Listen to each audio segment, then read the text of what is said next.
Welcome back to Alberta Primetime and our Wednesday crime panel. The federal government's new anti-prostitution law, Bill C-36, attempts to allow the existence of sex work while responding to exploitation.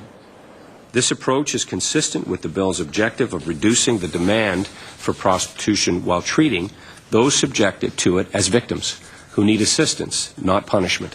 Okay. Critics say these provisions reproduce the problems of the previous law and will put women at risk by driving them into isolation. Peter MacKay says the government has been advised by the Justice Department that the bill is likely to survive a charter challenge. Deborah, we'll start with you on this one. Under the previous law, prostitution essentially viewed as a public nuisance, and the Bedford Charter Challenge demonstrated that this approach threatened the security of people in sex work. Is there a significant enough difference between the old and the new to survive a charter challenge?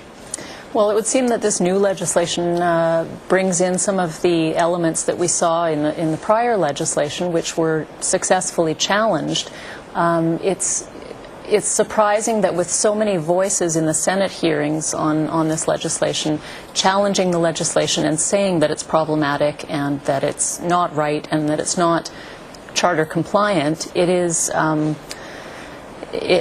just defies understanding that Minister MacKay would say it's all good and it's going to be fine.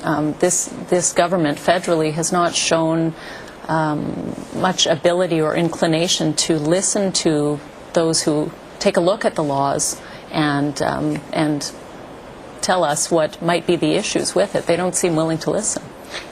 Jason, I see you nodding on the monitor there. How much of a calculated risk is the federal government taking here?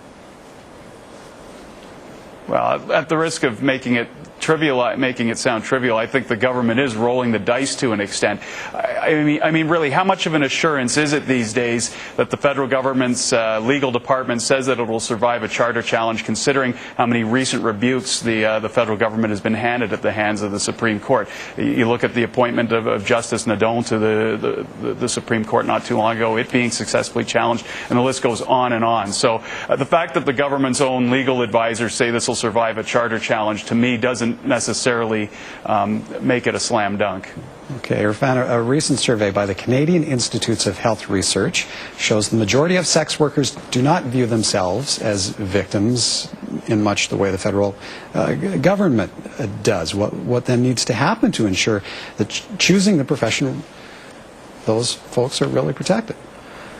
These types of laws are difficult because they're often created in moral context, right? So trying to legalize or decriminalize something like prostitution, it's going to be very difficult to try to convey that to a Canadian public under, let's say, a conservative government.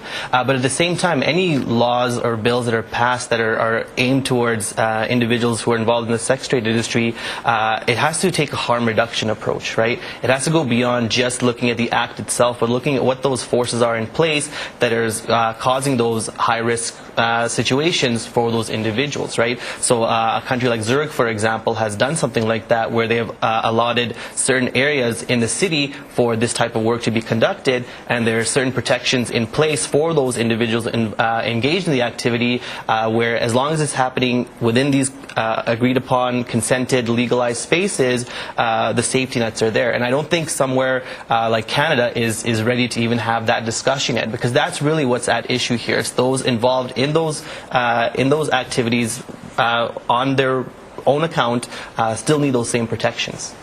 Okay, so a charter challenge? I mean, with that one, it's always interesting to see how it might come up, right, in terms of where the minister will say it'll pass, and then, like Jason was talking about, how it'll, maybe not stand up to that challenge at all. So because it's still fresh, it's still new, it'll be interesting to see where it kind of unfolds. But I'm still interested in trying to see if the new bill will even, be held to the same level of keeping those individuals safe who are engaged in that activity. All right. Interesting as always, folks. Thank you ever so kindly. That's defense lawyer Deborah Hatch, MacEwan University criminology professor Irfan Chaudhry, and Jason Van Russell, justice and social issues reporter for the Calgary Herald.